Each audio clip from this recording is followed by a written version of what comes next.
7 hours west of Hawaii, 3 hours south of Japan, and 5 hours north of Australia sit the Mariana Islands. The archipelago perches alongside the Marianas Trench, and the islands have active volcanoes, blue lagoons, and some of the clearest water on the planet. Chamorro settlers arrived 3,000 years ago after a long ocean crossing from the Philippines. Migrations from the Caroline Islands followed. Colonized by Spain, then Germany, and Japan, the islands are now U.S. territory, liberated during the Second World War. The ukulele arrived shortly thereafter and is now a common thread in the social fabric of Saipan, Tinian, Rota, and beyond.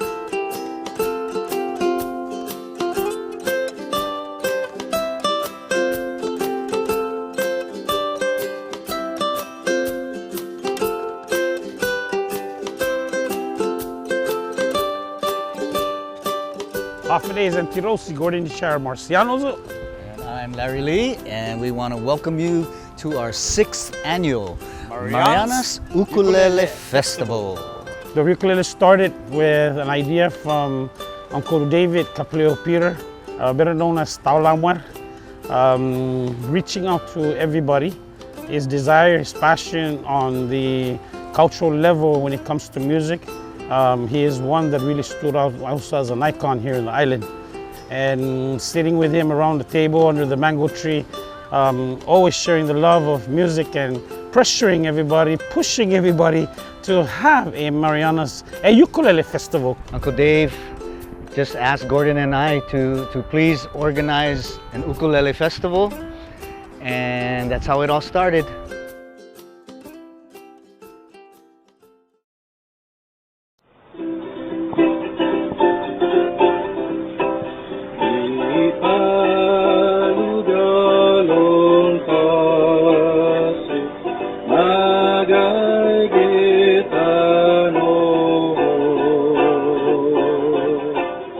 Uncle Dave Peter wrote the Carolinian version of the C.C.V.I national anthem.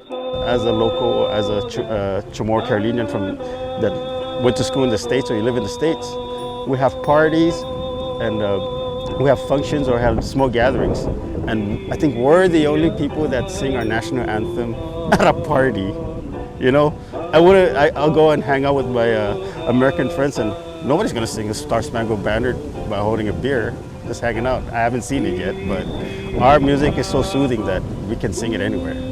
Peter died in 2015, and just next to his memorial, his son Marco says his dad once got to perform in front of a famous newscaster.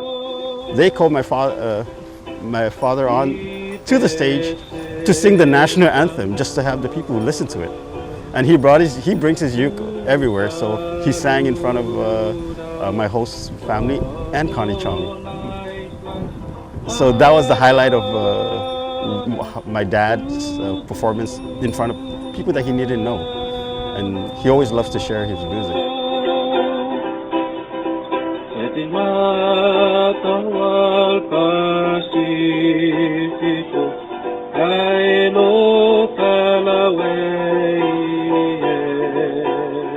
So I hope this year you enjoy the stories that we're bringing to you from our partners with Northern Marianas Humanities, and how the impact on ukulele and how it touched the individuals' hearts. And as we continue to pretty much reach out in the community to make sure that we continue to promote, preserve, and perpetuate this ukulele.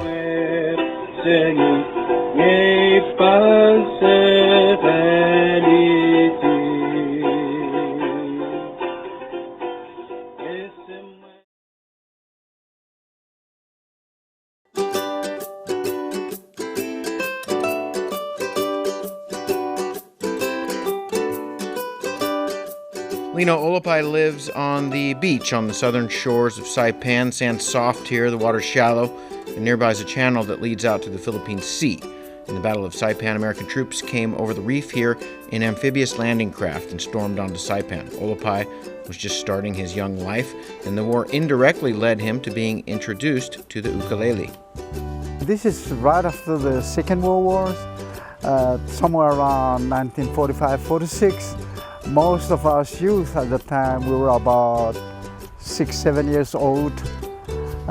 In our village, which is Chalancanoa District 4, we grew up with the only instruments that we know of is the bilimbo. It's a bamboo and harp, a bamboo and an harmonica. And the only dancing and music is, our traditional singing and dancing, mass, stick dance, and all of that.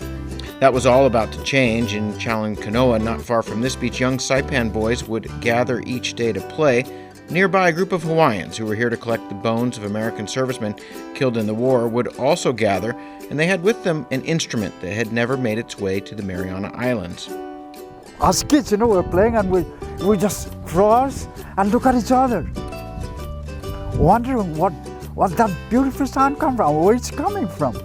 We ran over there and there were a group of Hawaiians, there were 6 or 7 of them, playing, such instrument, ukulele, and guitar, and bass guitar. So I said, ran there under the nose with my mouth open, look at one instrument after another, especially when they sing that falsetto voice. Gosh, it's a wow, so enticing, so intriguing. This guy, I think it's a tangan stick with an alum cord connected to this GI 5-gallon, empty 5-gallon, and you step on that and you go with that. This is the tangan stick. I think it's tangan stick with that nylon cord, and you go boom, boom, boom, boom. Man, I open my eye like that. Look from one person to another, and they sing in such an harmonized music that it's totally alien to our ears. The boys were hooked. Though they didn't understand the Hawaiian words, they loved the melodies, and they soon fashioned their very own instruments out of a sardine can and local wood. If you will notice, the groove on the back of the cardigan chant, that's what we use. And this is the imaginary thing. And we go, that was, man, the best music. We don't have ukulele guitar. Right. Olopai met Duke, and his parents invited him over for dinner. After dinner, it was a chance to learn how to play this amazing instrument. When we don't understand any other Hawaiian word, 5, 6 years old, we improvise. And the thing I remember the most is the melody.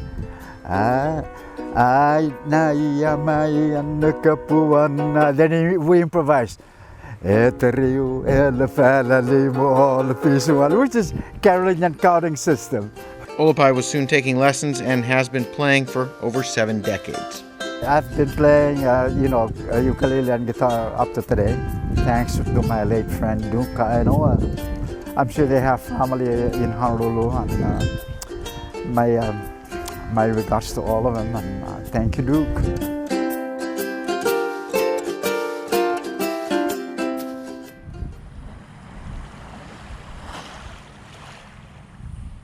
The official of the day for our next segment.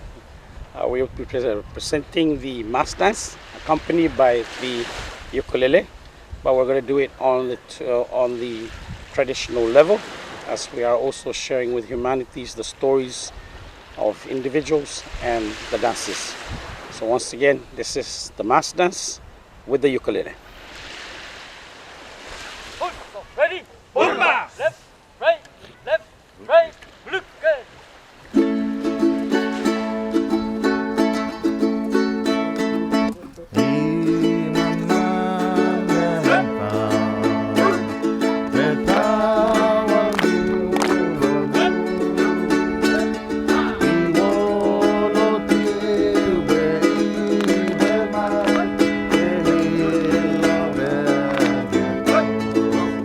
We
Refaluwasch!